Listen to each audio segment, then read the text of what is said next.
Tribuners, informasi ini belakangan menjadi perbincangan hangat di mana Kementerian Kesehatan Kemenkes Republik Indonesia mengungkap sebaran kasus influenza AH3N2 subclade K atau yang dikenal sebagai super flu di Indonesia. Hingga akhir 2025, virus tersebut terdeteksi di 8 provinsi dengan jumlah kasus terbanyak ditemukan di Jawa Timur. Kemenkes membeberkan sebaran kasus influenza AH3N2 subclade K di Indonesia ini, virus yang sebelumnya dilaporkan meluas di Amerika Serikat, seiring musim dingin ini mulai terdeteksi di tanah air sejak Agustus 2025. Kepala Biro Komunikasi dan Informasi Publik Kemenkes RI Aji Muhawarman mengatakan subclade K sudah menyebar di 8 provinsi di Indonesia. Tribuners, Kemenkes mencatat total terdapat 62 kasus influenza ini yang terdeteksi sepanjang periode Agustus hingga Desember 2025. Adapun rincian sebaran kasus subclade K ini di Indonesia, di antaranya di Jawa Timur sebanyak 23 kasus Tribuners, kemudian Kalimantan Selatan 18 kasus, Jawa Barat 10 kasus, Sumatera Selatan 5 kasus, Sumatera Utara 3 kasus, serta masing-masing 1 kasus di Jawa Tengah, di Yogyakarta, dan Sulawesi Utara. Berdasarkan data Kemenkes, mayoritas kasus ini dialami oleh perempuan dengan persentase 64,5% atau sebanyak 40 kasus. Dari sisi kelompok usia, kasus terbanyak ini dialami oleh anak usia 1-10 tahun sebesar 35,5%, disusul usia 21-30 tahun sebesar 21%, dan usia 11-20 tahun sebesar 19,4%, serta usia di atas 60 tahun 8,1%. Direktur Penyakit Menular Kemenkes RI, Dr. Prima Yosefin sendiri menegaskan, situasi influenza AH3N2 subclade K di Indonesia sendiri hingga akhir Desember 2025 kemarin masih dalam kondisi terkendali.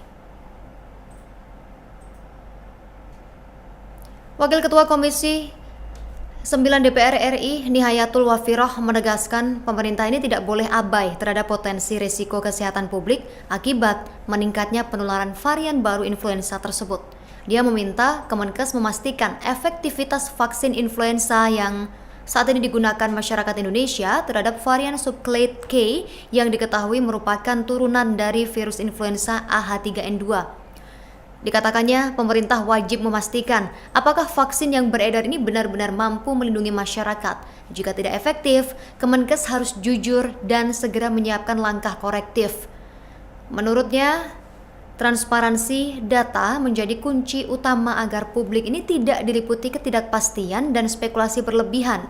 DPR membutuhkan data ilmiah yang terbuka sebagai dasar pengambilan kebijakan lanjutan.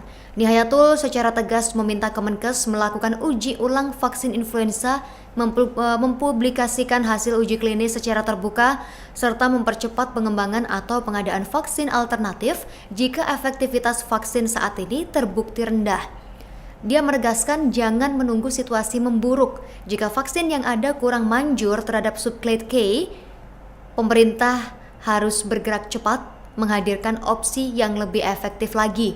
Dia juga mendorong penguatan kolaborasi antara DPR, Kemenkes, pakar epidemiologi, serta organisasi kesehatan global agar Indonesia tidak tertinggal dalam merespons dinamika influenza musiman yang semakin kompleks. Kementerian Kesehatan memastikan vaksin flu yang ada saat ini tetap efektif mengurangi risiko sakit berat, rawat inap, dan kematian akibat influenza AH3N2, merespons berita tentang situasi influenza AH3N2 subclade K ini atau yang disebut sebagai super flu.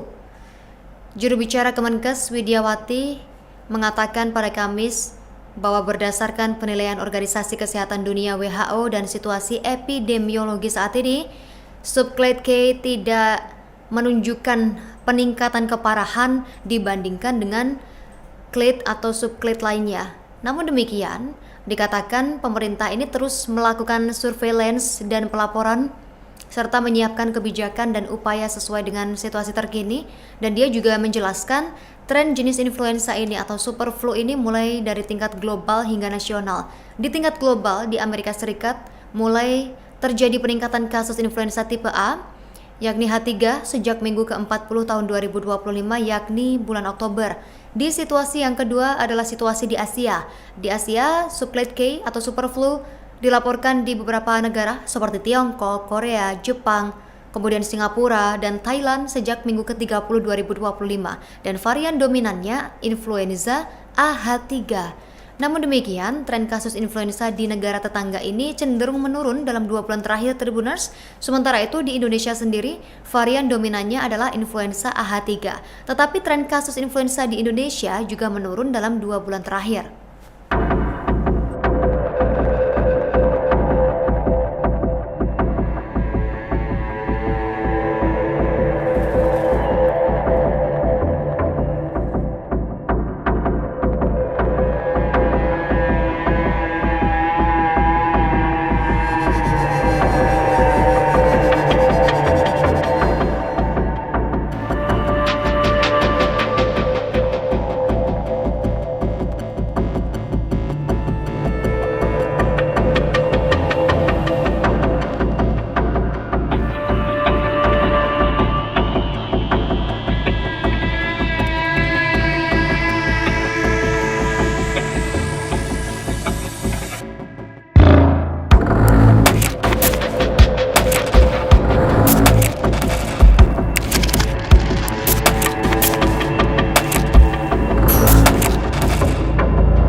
Download Tribun X sekarang, menghadirkan lokal menjadi Indonesia.